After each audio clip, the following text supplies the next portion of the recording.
sudahlah, bekerja aja dengan baik, ya kan. Sebagai ketua DPR, tunjukkanlah seperti apa yang dia bilang, jangan cuma di medsos. Ya mana prestasinya, tunjukkan aja, nanti kan rakyat membaca. Jadi nggak usah juga mengatakan si Ganjar begini begitu, ya, selama belum ada yang bisa disuguhkan sebagai pembanding.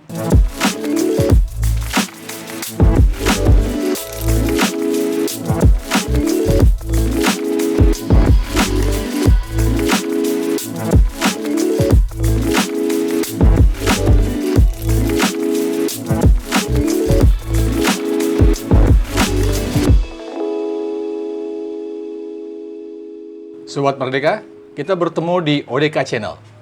Obrolan Merdeka Orang Merdeka. Topik kali ini kita akan bicarakan adalah isu yang hangat di publik akhir-akhir ini, yaitu soal tidak diundangnya kader Partai Demokrasi Indonesia Perjuangan, Ganjar Pranowo, ke acara PDIP itu sendiri di Jawa Tengah, di mana Ganjar menjadi gubernur di sana. Ketua DPP PDIP bidang pemenangan pemilu, Bambang Wuryanto, sudah memastikan bahwa Ganjar memang sengaja tidak diundang karena dianggap sudah kelewatan, katanya begitu, terkait dengan Pilpres. Kemajuan, kata Bambang. Ini tentu langsung menjadi perhatian publik. Bagaimanapun, Ganjar adalah pejabat publik, public figure yang mendapat perhatian banyak dari khalayak, dan PDIP adalah partai besar di Indonesia. Apa yang sebetulnya terjadi? Nah, kita beruntung Eros Djarot mau membicarakan ini. Kenapa saya katakan beruntung? Kita tahu Eros adalah budayawan yang tahu persis, tahu banyak sisik-melik, lika-liku, kelokan partai politik di Indonesia. Jadi kita akan ngobrol soal ini dengan Mas Eros Djarot. Nah, ini gimana nih Mas Eros? Saya mulai dengan pertanyaan yang banyak ditanyakan orang, Mas. Silakan. Ini Ganjar orang menyebutnya dikucilkan gitu. Ini settingan apa bukan untuk demi menaikkan popularitas Ganjar gitu? Menurut Mas Eros gimana? Menurut analisa Mas Eros?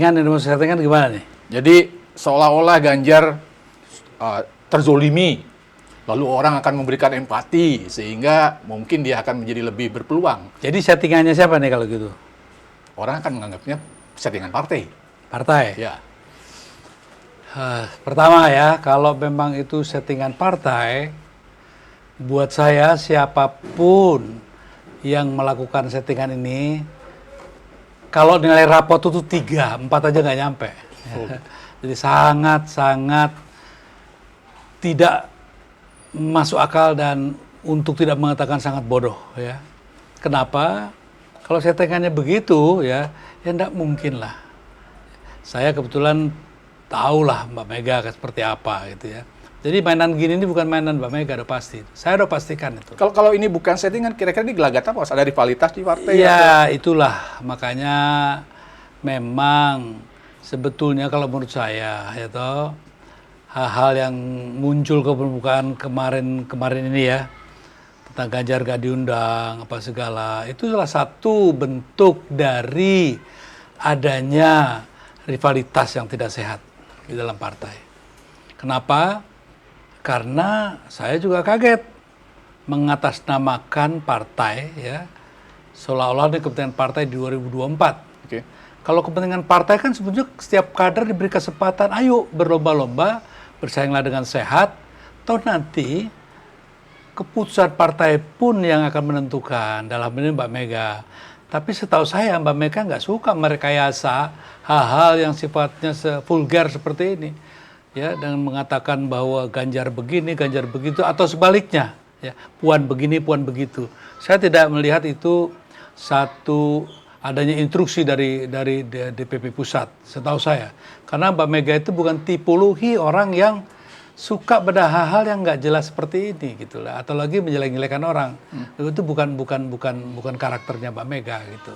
Jadi saya melihat bahwa ini adalah satu hal yang sangat memprihatinkan kalau menurut saya. Ya aneh juga kan, ini kan bikin malu juga. Ganjar itu kader partai yang diusung partai, orang partai, kader partai, dan menjadi gubernur gitu kan. bahwasanya kemudian masing-masing kader itu mungkin saja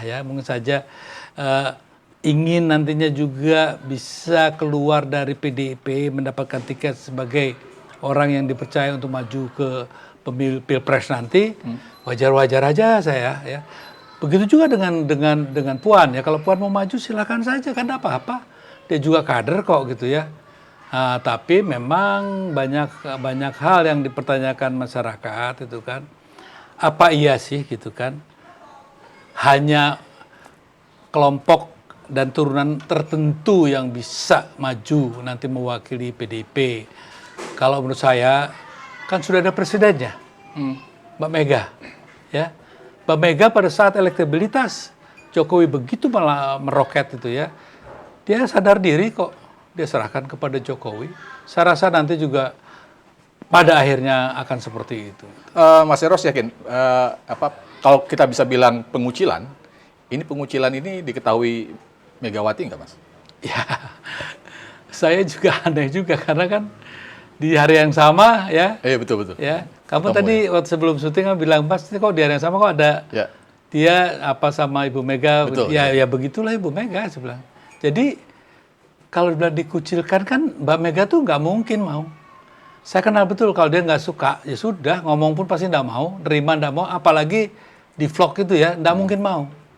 Jadi sebenarnya nggak ada apa-apa gitu. Cuman memang mungkin orang-orang di sekitar kelompok tertentu ya terlalu bernafsu, terlalu mungkin juga jadinya juga ada hal yang bisa dikonklusikan oleh masyarakat, ketakutan gitu kan ya.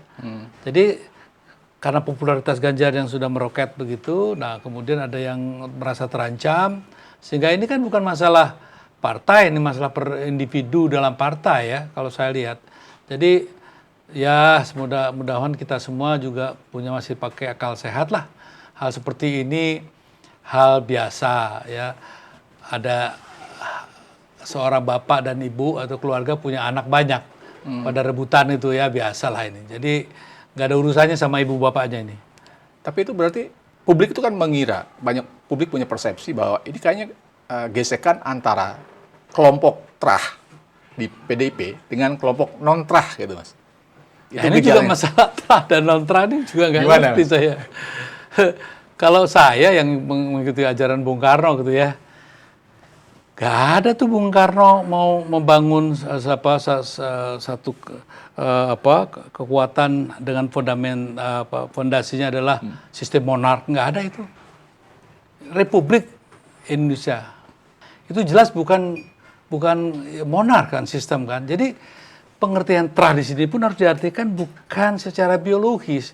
Ya mungkin kalau di kiai ya di pesantren itu ada kiai, ada gusnya, ya bisa saja itu kan memang tradisi yang dipelihara. Tapi kalau dalam konteks apalagi kaum marhainis yang memahami ajaran marhainisme, itu tidak ada yang namanya sangkut pautnya dengan sistem monark ya, terus yang feudalismenya juga sangat tinggi, tidak ada itu. Jadi kalau dibilang trah itu jangan-jangan ya yang menyebarkan trah-trah ini bahwa PDIP harus dipimpin oleh trah Soekarno itu jangan-jangan justru siasat ya, manuver politik untuk melakukan desoekarnoisasi. Seolah-olah kan Bung Karno begitu ya. Itu kan jadi buruk nama Bung Karno kan. Apa itu yang diinginkan? Bung Karno setahu saya seorang demokrat ya. Dia tidak mungkin mengatakan harus anak saya, harus cucu saya, harus cicit saya, tidak. Yang jelas satu, kalau jangan dipersempit ya, pengertian anak Bung Karno. Anak Bung Karno itu sebenarnya jutaan dalam konteks anak ideologisnya, ya atau anak yang menganggap dia adalah bapak kebangsaan Indonesia. Itu jutaan. Nah kalau dipersempit jadi anak biologis ya tergantung, silakan saja. Kalau saya sah saja dan juga warga Indonesia, tapi yang betul-betul berkualitas dan mampu memahami ajaran Bung Karno, ya sama saja dengan yang lainnya. Bukan karena dia trahnya, tapi karena dia memahami ya apa itu marxisme, cita-citanya, garis perjuangannya dan tujuannya ke depan untuk Indonesia itu apa. Ya silakan saja. Jadi ya pengertian terah tadi sebetulnya kan itu nggak tahu siapa itu yang punya ide-ide gitu. Jangan-jangan itu justru orang yang ingin menghilangkan Marxisme atau ajaran Bung Karno itu sendiri gitu. Saya malah curiganya begitu. Tapi secara halus, pelan-pelan ya. Tanpa sadar kita dinabobokan, nitrah, sehingga orang-orang, oh jadi ajaran Bung Karno itu semacam itu ya, harus ada terah-terahnya. Jadi ya nggak apa-apa dong, nanti anak cucunya semuanya penyanyi wali kota, ya udah nanti anaknya jadi wali kota, cucunya wali kota. Padahal nggak begitu, bukan sistem orang. Negara kebangsaan di mana kita bangsa pejuang yang anti kolonialisme, anti pembodohan, anti feudalisme dan semuanya itu. Dan kita based on kerakyatannya harus dipahami lah, kayak gitu. Ya, ya. Terlepas dari PDIP atau bukan PDIP, dalam konteks partai politik modern, Mas, sebetulnya apakah relevan nih pendekatan terah? Ya enggak lah, itu makanya saya juga ya saya ikutlah bagaimana membangun PDIP. Ya. Kalau yang pada mau mengakui tidak masalah buat saya gitu. Tapi yang saya tahu kan yang siapa-siapa itu kan ya dulu waktu saya berjuang di zamannya ya Orde Baru, ya anak-anak itu kan masih ada yang juga masih mahasiswa lah ya, ada yang juga masih gitulah nggak tahu apa-apa gitu kan. Jadi sekarang jangan juga mengatakan bahwa ya mencampur adukan pemahaman Marxisme dalam garis perjuangannya dengan ambisi-ambisi pribadi yang nggak karuanan itu loh. Oke. Terlepas dari soal itu, Mas, terlepas dari soal terah ya, keriuh rendahan sekarang ini soal Ganjar dan Puan yang publik menganggapnya begitu. Apakah dalam analisa Mas Eros, apakah ini nggak kepagian ya kita ngomong soal pencapresan pada saat sekarang? Justru memalukan kalau menurut saya. Makanya saya juga lihat Ganjar juga nanak bandel juga nih. Malah masih Pram kan naik sepeda. Saya lihat tuh di medsos ada malah dia naik sepedaan sama si Pram ya, Pramono Anung. Pram tuh orang kepercayaan Mbak Mega. Ya. Okay. Kalau memang ada pengkucilan, tidak mungkin yang namanya Pram tuh mau diajak naik sepeda sama itu, sama si Ganjar itu. Jadi ini mungkin ya saya juga ya mungkin ya sebagai yang lebih tua saya selalu mendoakan supaya Puan ya tetaplah tegar ya, jangan terpengaruh oleh lingkungan-lingkungan yang membawa penjerumusan yang lebih jauh lagi gitu kan. Ini kan rencananya mau mungkin ya menaikkan harkat dan marwahnya Puan sebagai ketua DPR saat ini dan juga ketua PDIP gitu. Malah sebetulnya satu yang diberikan itu kan maaf aja ya, semua orang jadi mencibir. Ini kan bagaimana nih kok didiamkan. Kalau saya mungkin berada di dalam posisi sebagai penasihatnya Puan, saya katakan don't do that, jangan lakukan itu. Ini satu hal yang justru malah merugikan dia sendiri. Nah apapun namanya Puan kayak anak saya sendiri lah ya gitu ya. Dan saya nggak rela anak saya digitukan itu. Saya bilang, waduh ini siapa sih? Karena saya tahu Puan juga anak baik gitu kan ya. Dia hanya ingin mencoba lah melakukan apa yang terbaik buat itu. Tapi mungkin karena didorong-dorong, mungkin ini masih mungkin ya, dorong-dorong ya jadi seperti ini gitu ya. Dan buat apa? Dan kelihatan malah yang ambisius siapa, kita kelihatan jadinya. Kan ini promosi yang sangat tidak baik. Dan cobalah kita sekarang negara lagi pandemik begini, yang kita hadapin masalah luar negeri di mana Palestina begitu, Poso begitu, ya keadaan masih begini. Kok yang diributin masalah begitu, apalagi konflik-konflik internal yang sengaja dikuakkan ke permukaan gitu ya. Ini satu hal yang mungkin saya ingatkan lagi bahwa PDIP itu aset nasional ya. Jangan terkooptasi oleh kepentingan kelompok yang sangat kecil ini gitu di dalam PDIP gitu ya. Ini Mas Eros tidak melihat ini pertanda bahwa Ganjar akan dari awal akan disingkirkan sebagai salah satu kader yang potensial di 2024 nanti dan bakal memajukan Puan gitu, sudah memastikan itu. Kalau toh Puan akan dimajukan, saya nggak yakin kok. Saya kenal Mbak Mega. Dia bukan orang yang seperti itu. Dia bukan orang yang intrikus seperti itu ataupun mempunyai sentimen-sentimen yang seperti itu. Jangan disamakan bagaimana dia menanggapi SBY, karena memang SBY melakukan suatu hal yang luar biasa sehingga dia bereaksi seperti itu. Tapi melakukan manuver-manuver seperti yang terjadi di Jawa Tengah, rasanya itu bukan Mbak Mega, dan saya berani pertaruhan itu. Dan saya yakin itu bukan Mbak Mega. 100%. Mas Eros, orang boleh berdebat soal prestasi Ganjar. Orang boleh berdebat soal seberapa sukses Ganjar memimpin Jawa Tengah dan sebagainya. Tapi faktanya orang memang sangat mengenal Ganjar di satu sisi. Di sisi lain juga keadaan kejadian bahwa dia dikucilkan kan menjadi tanda tanya buat publik gitu. Orang yang dikenal oleh publik kok malah seperti dikucilkan oleh partainya sendiri gitu. Menurut Mas Eros, ini pendidikan politik yang bagus nggak, Mas, buat masyarakat? Ya. Dengan pertanyaan kamu sendiri udah jawaban, ya. Pertanyaan itu sendiri udah jawaban menurut saya. Dipertanyakannya saja bahwa ini pendidikan politik yang baik apa enggak sih, itu juga buat saya udah sebuah jawaban. Kenapa? Karena emang pada hakikatnya satu, ya kan, apapun namanya lah, ya kan, kalau dia tidak berprestasi, ya nggak 2 kali dipilih lah. Ya kan 2 kali, ini term kedua loh ya. Nah, nanti apalagi, nanti cari-cari kesalahan apa lagi. Orang udah makin tahu aja, emang nggak lucu lagi ini kan. Oh jadi nanti ya biasalah manuver politik ya. Nanti dibilang begini, begitu. Waktu mau pilgub juga kan itu dibilang korupsi lah, begini, begitu. Saya tanyakan kepada itu, enggak ada itu kan gitu. Jadi kan aneh. Jadi hal seperti itu sudahilah gitu. Justru malah bukan kompak bersatu. Kalau nanti Puan yang memang menjadi kehendak rakyat ya, kehendak massa untuk jadi calonnya, ya mari kita dukung. Tapi sebaliknya kalau nanti Ganjar yang menjadi pilihan, mengapa tidak gitu loh kan?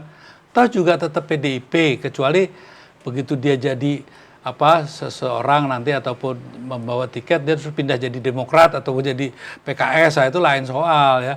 Kan enggak, tetap di PDIP itu juga.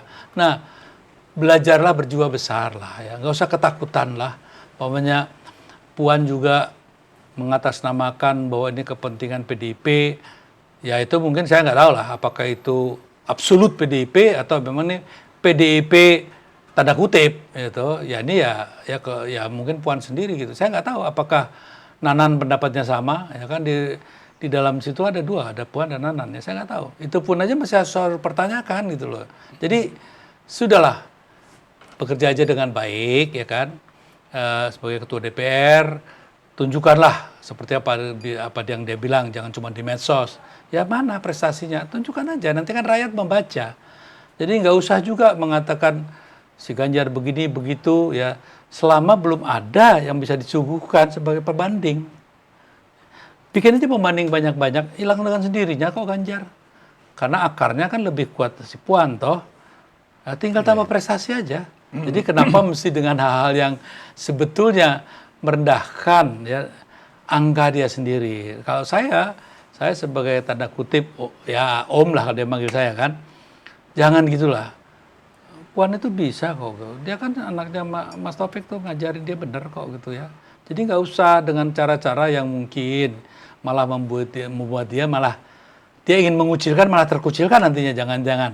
Dengan langkah-langkah yang sebetulnya tolong dipikirkan, menurut saya itu satu hal yang merugikan dirinya sendiri. Nah, orang-orang yang dekat Puan itu tolong saya titipkan ya, pikirkan matang-matang ya, apakah hal mengenai Ganjar ini satu hal yang malah membuat Puan itu menaikkan nilai jualnya atau simpati rakyat kepada Puan, atau justru sebaliknya. Kita lihat aja bagaimana reaksinya. Saya khawatir justru yang terjadi sebaliknya. Makanya sudahlah, ayo saling tolong menolong. Puan, bantu itu Ganjar, awas kamu, bantu itu Puan. Apapun namanya, saling membantu, itu yang kita harapkan. Ada satu hal lain yang muncul juga dari kejadian ini, Mas. Terutama bagi awam. Melihat seorang kader partai gitu ya, kemudian dikucilkan oleh partainya sendiri, kan orang jadi bertanya-tanya, sebetulnya makna jadi kader partai politik itu apa, Mas? Gitu. Ya inilah ada hal yang keliru ya. sebetulnya memang tidak ada itu sistem monark gitu ya. Ya, jadi ada bosnya gitu, yang seperti perusahaan, bukan itu kan.